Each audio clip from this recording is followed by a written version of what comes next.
Jupiter. Vast, mysterious. The largest planet in the solar system. Made almost entirely of gas, this violent world of 400-mile-an-hour winds and storms twice the size of Earth may also be the blueprint for how planets are formed. And on one of Jupiter's 4 largest moons may lie the answer to the most important question of all. Beneath these vast ice sheets, mankind could finally discover if alien life exists. Cutting-edge space missions are unlocking the secrets of this enigmatic giant, Jupiter.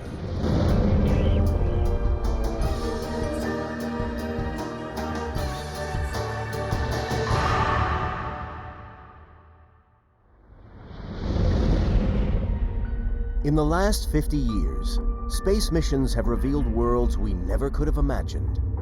From the mountains of Mars to the methane lakes of Saturn. Yet one planet captures our imagination more than any other. The greatest of them all, Jupiter.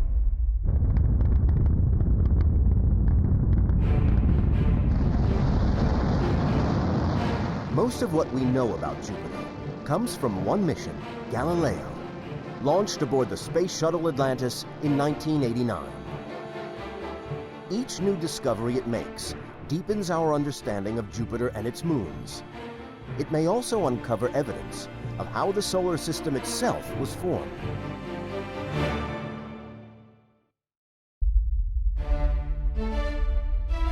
"11 times bigger than the Earth, yet probably without a solid surface. Jupiter is a ball of gas and liquid 90,000 miles across, with lightning superbolts 1,000 times more powerful than the strongest strikes on Earth. And a ring system like Saturn's, but too faint for our telescopes to see. The Great Red Spot, a single vast storm with 250-mile-an-hour winds. So huge, it could swallow the Earth 3 times over. 63 moons orbit this giant. Galileo will study 4 of them: Io, Europa, Ganymede, and Callisto. Each of which would be a beautiful target for a space mission in and of itself. Scientists expect dead and lifeless worlds 500 million miles from the Sun. Io, Jupiter's closest moon, is slightly larger than Earth's own moon. But Io is far from lifeless. Huge plumes of sulfur dioxide reach hundreds of miles into space. Very peculiar surface with reds and yellows. Someone nicknamed it the pizza moon. Ganymede, the largest moon, is a world of scars and frozen slush. And Europa, most mysterious of all. Its icy surface may hide a liquid ocean below. Where there's water, there could be life.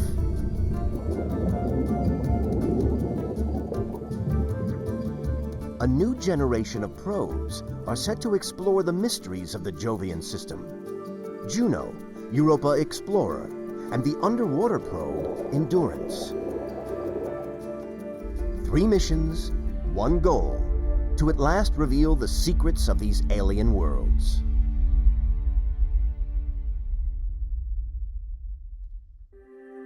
Before Galileo, previous missions could only look from afar.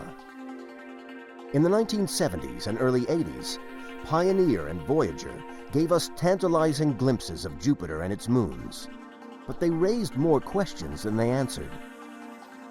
How did Jupiter form? What powers its vast storms? And why are its moons so geologically active?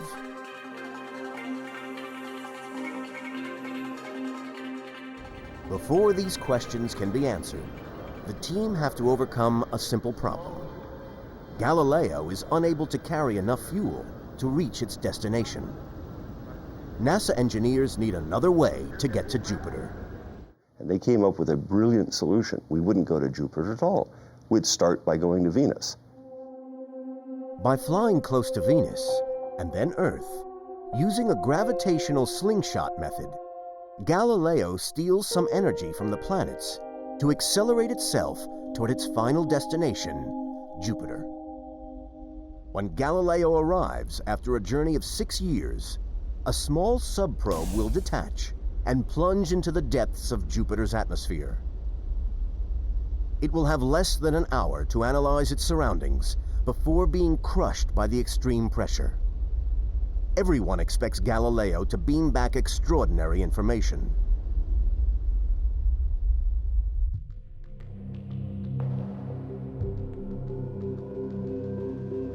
As the spacecraft nears the end of its journey, it coincides with a massive comet on a collision course with Jupiter. Galileo is in an ideal position to watch. It could find clues to one of the most important questions about Jupiter's history. How was it made?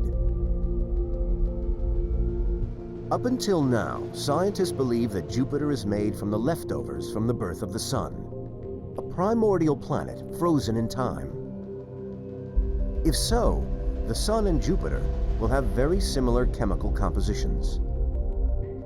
The comet's impact will stir up chemicals from below the surface, enabling the team to analyze them and see if the theory holds true.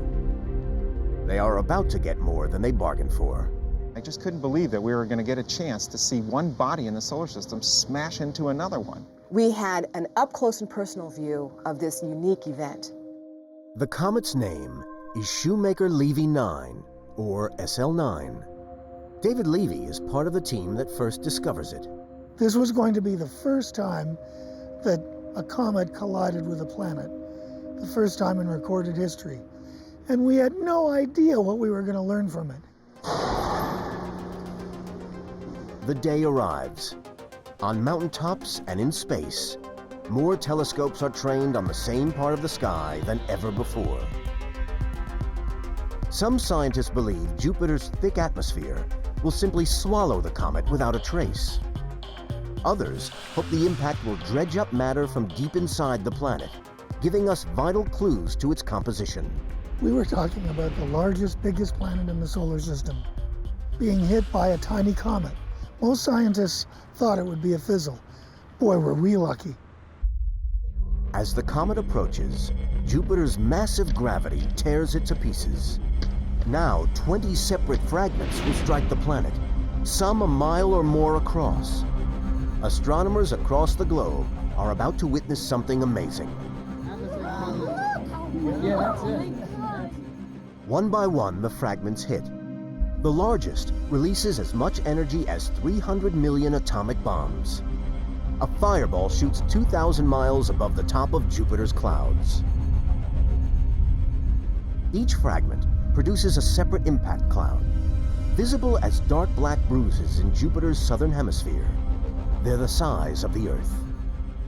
The first thing we saw with each impact was either the plume of dust and gas, as seen by either Galileo or the Hubble Space Telescope. The next thing we saw was the formation of the large jet black cloud all over Jupiter's southern hemisphere. But the real surprise doesn't come from the clouds. It comes from the shock waves the impacts send through the upper atmosphere. There's only one explanation, and to astronomers, it's a revelation. When Shoemaker-Levy 9 crashed into Jupiter, it's sort of like a rock going into a pool. It sent out waves, and the speed of the waves depends on the amount of water in the atmosphere. And the speed was faster than we thought, and so we inferred that there was more water than we had expected. You can sort of see it here. Well, you can see the ripples spreading out. And it was the speed at which the circles grew that told us there was more water than we expected. The discovery is a surprise. It means that the composition of Jupiter is different from the Sun. It threatens to overturn everything scientists think they know about Jupiter's formation. A new theory is needed. In 17 months, Galileo will arrive and analyze Jupiter's chemistry firsthand. Only then can the team solve the mystery.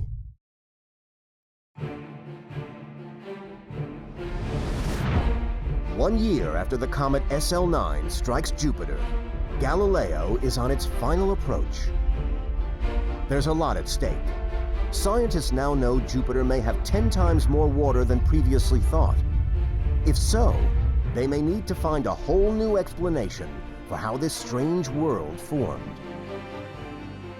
Galileo's first task will be to directly measure the chemistry of Jupiter's atmosphere, including the amount of water. Galileo will release a small probe into Jupiter's clouds. The probe will also measure the wind speeds and temperatures at different depths to try and explain why the weather is so violent, as well as answering the big question: is Jupiter a long-lost cousin of the Sun, or something else entirely?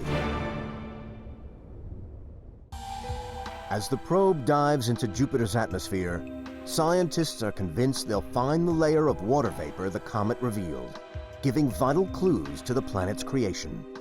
And I even announced a prediction at a scientific meeting, offering to bet anyone in the audience $10 that the probe would find more than a certain amount of water. But instead of water, the probe drifts through thin, wispy gases. It has flown into a downdraft, a dry gap in the clouds.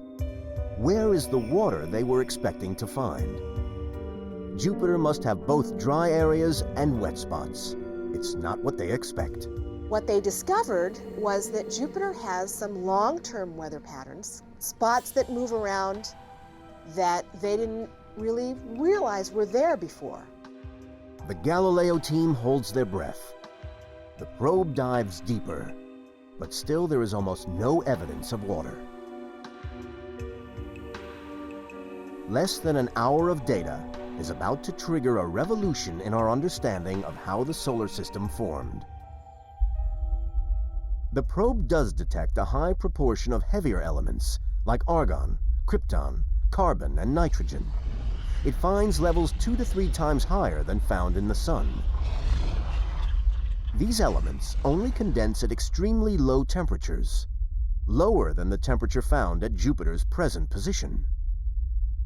We learned that the atmosphere of Jupiter has chemical constituents that came in with very cold material from the outer solar system. For astronomers, the discovery is a bombshell. The presence of these elements means Jupiter must have formed in a different way than the Sun. This little probe, in one felt swoop, showed us that all of our ideas of how planets were formed were wrong.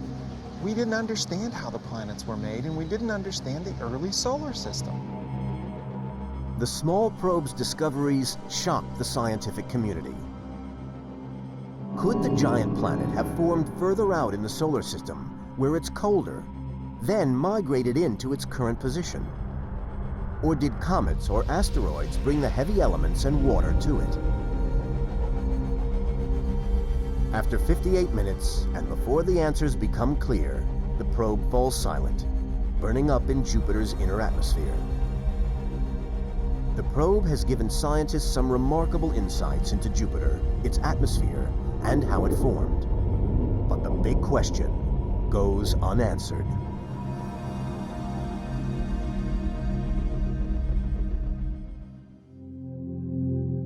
In 2011, a new mission, Juno, will attempt to find the answer. It will fly closer to Jupiter and gather more information than ever before. When Galileo's small probe plunged through Jupiter's atmosphere, it hit a dry spot. Just how much water Jupiter holds is still a mystery. Juno will take a different approach. Using the latest microwave technology, a radiometer, it will scan for water around the entire planet.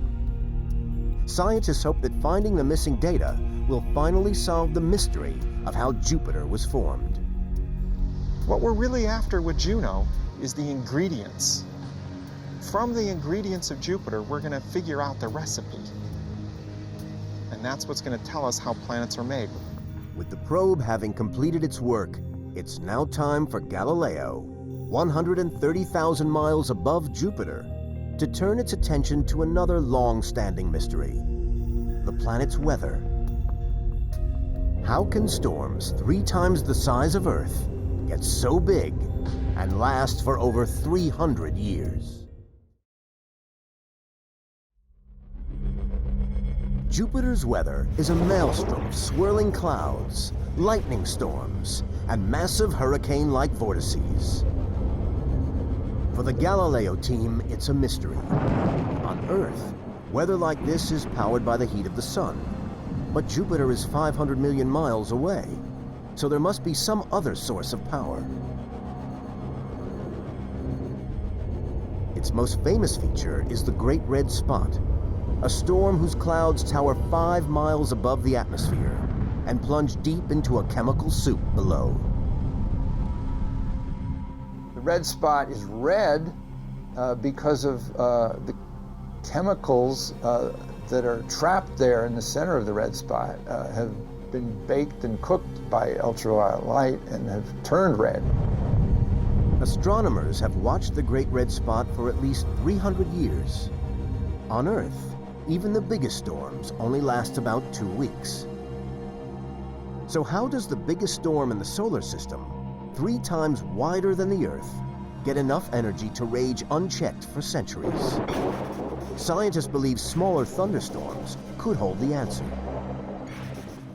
In order to solve the mystery, they had planned to video the Great Red Spot and other smaller storms in action.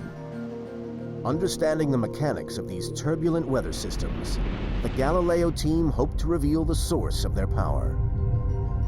With the high-gain antenna out of action, this simple solution won't be possible. The team back at Mission Control need a new approach. Instead of making long, continuous movies, we made 3-step movies. You watch the red spot, you come back a few hours later, you watch it again, and so it's just a 3-step movie instead of a continuous movie. Galileo homes in on a turbulent area of small white spots caused by what they think is convection or rapidly rising air. If these are storms, they will need to find proof. They need to locate another of Jupiter's most extraordinary features. Lightning bolts, 1,000 times more powerful than on Earth. But these are only visible at night. Jupiter is 11 times bigger than the Earth. It's really big. If you look at this globe, you can see a few intense white-colored spots, small, intense white-colored spots. And when we got around behind Jupiter and looked at the night side, it was those very white-colored spots that had the lightning in them, and no place else. So that identified where the thunderstorms were. Having identified the thunderstorms, the next step is to find out whether these small white spots can grow into larger ones. Galileo is in the right position at the right time. There were some white ovals that formed in the 1930s, 3 of them, and they had been around for 60 years when suddenly 2 of them merged. Galileo watches as 2 of the ovals merge to form a larger, more powerful storm. 2 years later, the 3rd oval also merges, forming one large storm in a belt below the Great Red Spot. And then it had slowly turned red, so that it resembled the Great Red Spot, but not quite as big. Nicknamed the Red Spot Junior, observations of its birth may also help to solve the mystery of where these large storms get their energy. Jupiter's storms are cannibalistic. They swallow smaller storms. This is how something as large as the Great Red Spot came into being. It's like a food chain where the big fish eat the little fish and the little fish eat smaller fish. And the primary harvesters of energy on Jupiter are the little thunderstorms. This accounts for the source of all the energy, but it doesn't explain why these vast storms last so long. Conditions on Jupiter are so turbulent that the storms should blow themselves apart.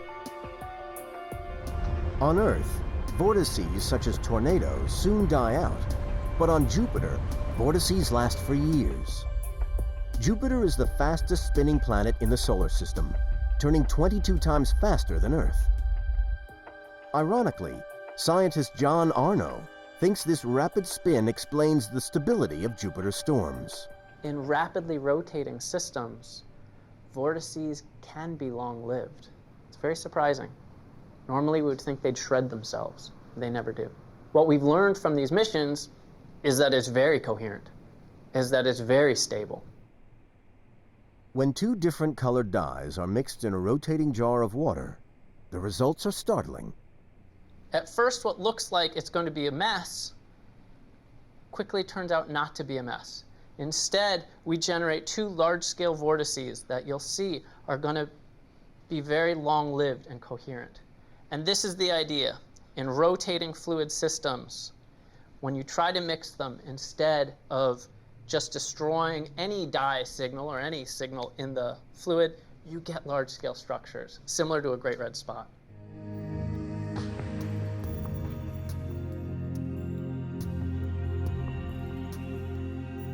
Galileo has revealed why some storms get so big and last so long. But scientists are still mystified by Jupiter's most distinguishable characteristic, its parallel red, white, and brown stripes. It was assumed that some colors are rising gases and others sinking. But Galileo finds this may not be true. Although its atmosphere is hundreds of miles deep, only the surface layer is visible. Here, high-velocity winds blow in opposite directions, causing these multicolored patterns to be dragged across the surface. The colored bands are associated with vertical motion, and some of them are mapping out rising motion, and some of them mapping out sinking motion. It may be that the rising motion happens at one level, and the sinking motion happens at the same bands, but at a different level. They won't find out until the Juno mission in 2011 looks through the top layer of Jupiter's atmosphere to see just how the planet is spinning. Is it all spinning as one solid body like the Earth does? And what we see on the surface is just a bunch of clouds, a surface meteorological layer? Or is it inside a little bit like an onion, where there's different layers, and each layer is spinning in a different direction and at a different speed? We don't actually know that answer. Juno will orbit Jupiter 32 times, each lasting 11 days. The orbits will pass over Jupiter's north and south poles, shifting longitude with every flyby to scan a new section of the planet. For the first time, Juno will map Jupiter's entire atmosphere down to a depth of 350 miles. Jupiter's vast weather systems may finally yield their secrets. Scientists now realize that the planet's fast rotation maintains Jupiter's long-lived storms. But more importantly, it also drives Jupiter's most powerful force, its magnetic field. And we can study that system and compare it with what goes on at Earth and learn a lot that will help us understand Earth as well. The Earth's magnetic field is generated by the churning motion of molten iron around the core. Jupiter is made of gas, but at its core, the hydrogen is so compressed, it acts like liquid metal. The magnetic field is created deep down in the planet, where the pressures are so great that the hydrogen in Jupiter has become metallic. It actually behaves like a metal. And so it's moving around and currents are being created. And these manifest themselves out into the magnetic field that surrounds the planet. The metallic hydrogen churning in Jupiter's core creates an incredibly powerful magnetic field around the planet. It stretches across the solar system to Saturn and beyond, holding in its grasp charged particles and gases. It's enormous, 50 to 100 times Jupiter's size going across, and the tail is dragged out by the solar wind all the way back to Saturn's orbit. Jupiter's magnetic field is the largest object in the solar system. If we could see it from Earth with the naked eye, it would appear larger than our moon. It's also strong enough to divert the constant stream of sulfur emitted from the huge volcanoes on Jupiter's closest moon, Io. This material also funnels down toward Jupiter's poles, creating a breathtaking light display. Like Earth, Jupiter has northern and southern lights called auroras. For the first time, Juno will analyze the charged particles and magnetic fields that create these huge displays. We're flying close, we'll dive underneath the radiation belts and out the other side. And we'll fly through the charged particles that bombard and light up the atmosphere with the northern aurora. The team hopes the study of Jupiter will yield a better understanding of the dynamic processes that create Earth's own magnetic field. But the Jovian system has other secrets to offer. Its moons are not cold and inactive, but dynamic worlds that may hold the answer to the ultimate question: is there life beyond Earth?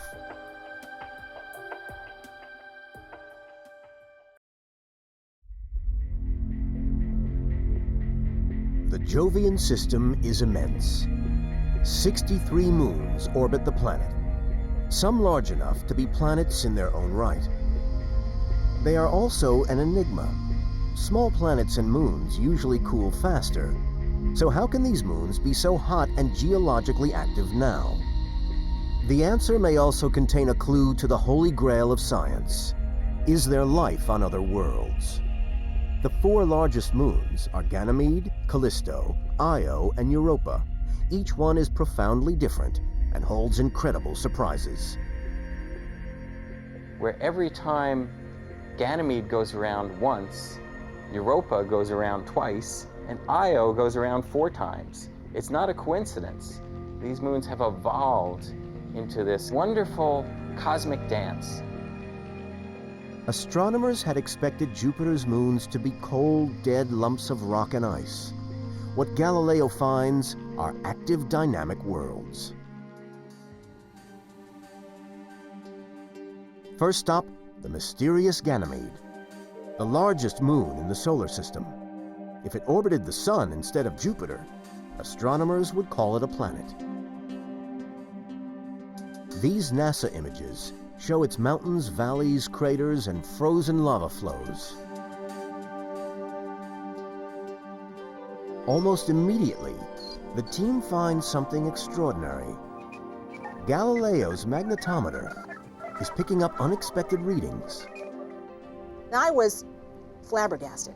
The evidence right there that there was a magnetic field caused me to say, I don't believe it. Ganymede is the only moon in the solar system with its own magnetic field. But it's a puzzle. The moon should be frozen solid. If Ganymede's got a magnetic field, it must have a molten core. People had thought that a body of the size of Ganymede would have cooled off so much in the 4 billion years that the solar system has been around that it would have been solid all the way through. So we had to change our view of the evolution of Ganymede. The discovery of Ganymede's magnetic field only deepens the mystery of how planets form. Something must have happened in Ganymede's past, something catastrophic enough to have heated up this moon. Galileo showed us that Ganymede is a fascinating world, one that's gone through a very complex history, a world in its own right. But as well as detecting Ganymede's normal magnetic field, Galileo finds a second varying field. That's telling us there's probably also a liquid water ocean within Ganymede. Scientists suspect this ocean is buried deep beneath the moon's rocky crust. The team is eager to investigate, but Galileo's orbit means it must leave Ganymede and move on. More surprises await. Next, the outermost of Jupiter's 4 largest moons. Callisto has its own mysteries. It's cold and rocky. The oldest and most heavily cratered landscape in the solar system. Its surface is scarred with ancient meteorite impacts. Scientists are perplexed by craters with strange bright rims. It seems dark surface material has slipped away, exposing the lighter material below. Nothing like it has ever been seen on Earth.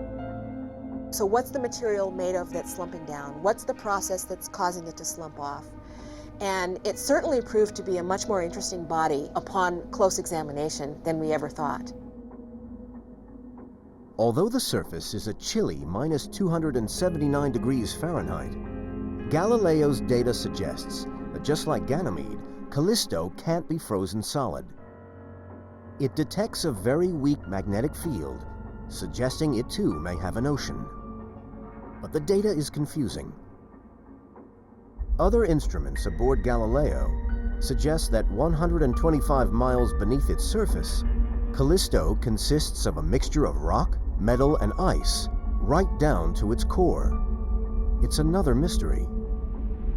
The standard theory of how moons and planets form says that they should heat up when the material they're made of first joins together. The heat should then separate the rock from the ice. Strangely, on Callisto, it hasn't. That would mean it never got really hot in there. How do you make such a large moon and not have it heat up? We still don't really understand Callisto. Like so much of the Jovian system, Callisto raises more questions than it answers. We don't know what's going on inside the moon. We don't even know what material covers its surface.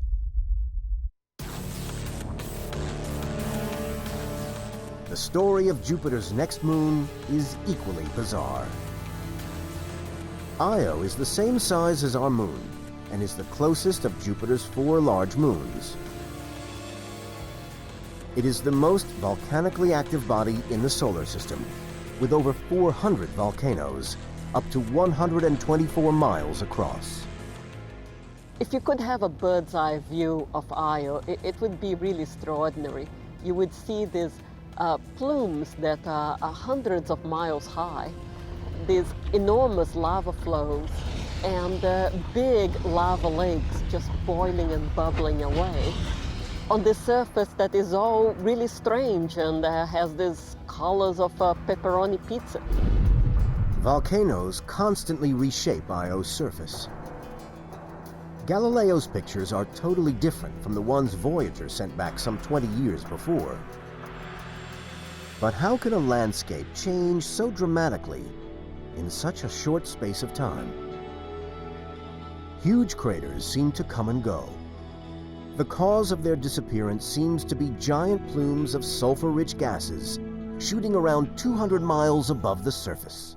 We concluded that it was the plumes that were depositing fine material on the surface and actually erasing these craters over long periods of time.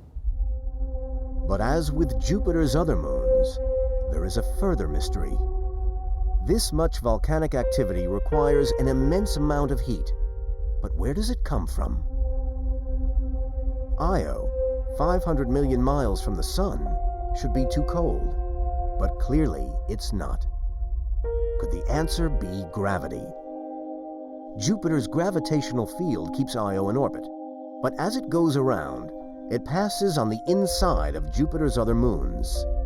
Their gravity pulls Io in the opposite direction. That distorts Io's shape. It's the distortion that creates the heat. As Jupiter's large moons orbit around the planet, they're pulled and pushed and squeezed as they go around in their orbits. And this creates heat, friction, and causes melting within Io of the rock to power its volcanoes. It raises tides on Io, very much like the moon raises tides on the oceans on Earth. Only on Io, the whole surface goes up by over 300 feet. Can you imagine what it would be like on Earth, like here in Los Angeles, if the crust of the Earth was rising 300 feet? It's an astonishing discovery. A world shaped by forces so violent, it's pulled apart like taffy. Yet amazing as it sounds, of all Jupiter's moons, Io may not be the strangest. The next moon on Galileo's path, Europa. Its surface is covered in strange geological shapes and parallel tracks that cut across the ice. It's an ice world with an extraordinary secret. Could it harbor the ingredients for life?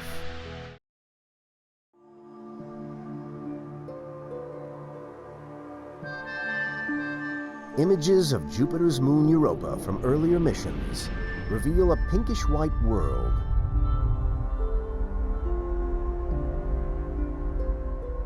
But Galileo finds fewer meteor craters than expected. That means something is erasing the craters after they form. Because Europa's surface is ice, scientists believe water could be welling up from below. This moon is so intriguing the team wants a better look. But to do so means spending more time at Europa than planned. The original schedule called for only 3 flybys of the moon Europa, but the evidence was so compelling that it compelled the mission to be extended in length and to go back several more times. Galileo's first job is to image the moon in greater detail. The question is, how active is Europa's surface? Are the processes that erase impact craters fast or glacially slow? The team begins by assuming the process could take billions of years. That changes fast. I'm listening to them discussing the age of Europa's surface dropping. Oh, well, maybe it's a couple billion years old. And then the next flyby, well, it might even be 100,000 years old. And then the next flyby, it may be currently active. While measuring Europa's magnetic field, Galileo uncovers another mystery. As the moon orbits Jupiter, its magnetic field shifts. Europa must have a conductive layer which allows Jupiter's magnetic field to pass through it. There is only one thing that could cause this, and it's a big surprise for the Galileo team. We were able to interpret these signatures as being produced by a global ocean beneath the surface of the ice. Scientists believe Europa's ocean is vast.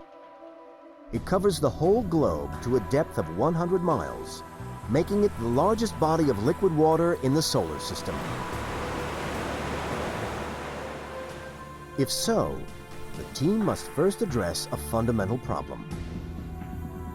Europa's surface temperature can reach minus 200 degrees Fahrenheit. Why doesn't such a huge ocean so far from the sun freeze? Astronomers think the answer may be the same one that drives the volcanoes on Io. Jupiter's gravity stretches and compresses the moon, creating heat within. It's the heat that keeps the surface in constant motion. This could also explain some unusual features found on Europa. Galileo images showed that ridges crisscross the surface of Europa. These are bizarre features that travel across the surface for up to 1,000 kilometers, and typically in pairs. That is, a ridge with a depression in the middle and another ridge. These are bizarre features like nothing we see on the Earth. At first, these ridges are a puzzle, but researchers soon come up with a solution. Planetary scientist Bob Pappalardo reproduces the effect with ice blocks in the lab. As Europa is flexed by Jupiter's gravity, its surface bends and cracks and makes fractures through the ice. Well, as it's squeezed and bent, the ice slides back and forth along these fractures. Now this can create heat as these blocks move by one another. And that heat can warm the ice on either side of the block, and that warm ice rises up to form these strange ridges that we see, these tracks that seem to go across the tundra of Europa.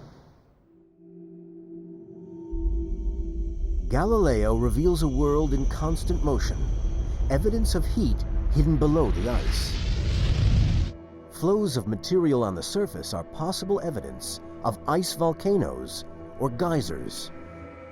Brown-red stains stretch across the ice where it has cracked open, and salty material from the interior has welled up from below. We see pits and spots and domes on the surface of Europa that might be related to the rise of blobs of warm ice that move up through the shell, sort of like a lava lamp. Heat from the interior of the moon may even drive hydrothermal vents in the ocean. On Earth, hydrothermal vents on the seafloor are hotspots for life. Galileo's data also suggests there's carbon dioxide frozen on Europa's surface, possibly welling up from the ocean below. If so, the find is huge, because CO2 is vital for life. Does this mean there's life on Europa? I'm in the camp that where there's water, there's a very good chance that there's life, and where there's materials for that life to use. And on Europa, we seem to have the materials and we have the water.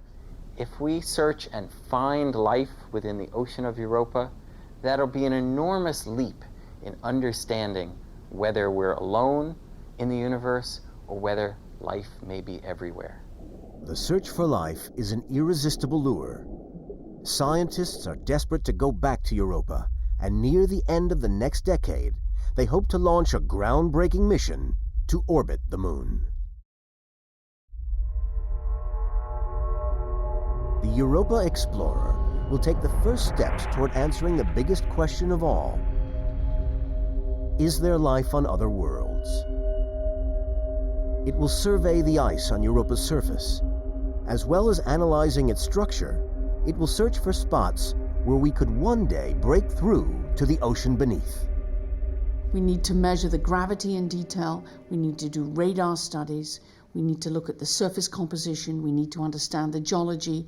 We need to understand that tidal flexing that heats the interior and causes that thick layer of ice to flex with the tidal forces. The Explorer's main tool is radar. It will give scientists a 3D map of Europa's crust. This will tell them just how thick the icy shell is. How far beneath the surface the ocean is, if it's a global ocean, how deep it is, how thick the ocean layer is. These are crucial questions. Once scientists know how thick the ice is, the next step is to work out how to get beneath it, and that will mean a completely new mission. A probe that will not only orbit Europa, but land and explore its subsurface ocean. Endurance is already at work in Antarctica. A robotic submarine. It's the first of a new breed of underwater probes that can also operate under the ice. The aim is to create a vehicle that needs no instructions from home. Endurance must make decisions all by itself. Every vehicle we've sent to space so far has the ability to talk back to Earth, get commands from Earth, and have people in the loop. This will be a whole new ballgame, and it's something that we're going to be able to test in Antarctica. Endurance is currently investigating a lake hidden under nearly 15 feet of ice in Antarctica. Perhaps one day, a vehicle like this will search for life on Europa.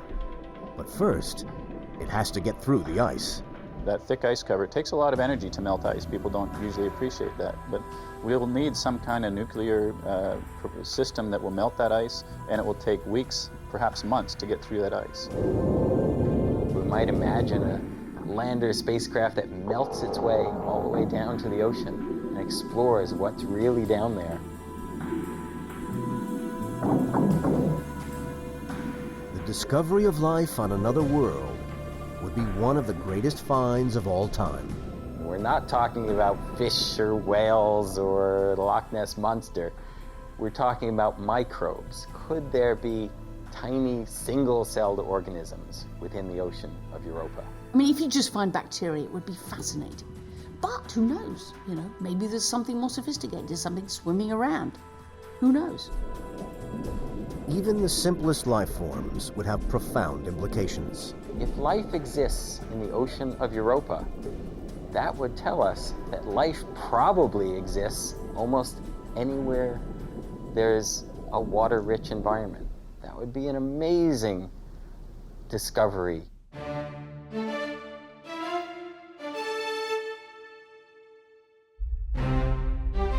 Jupiter and its moons have already transformed our understanding of our place in the solar system.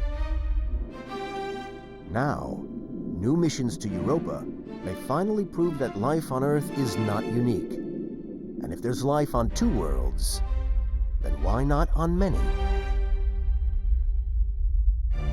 Jupiter and its moons may one day give us hope. We will find not just life, but intelligence out among the stars.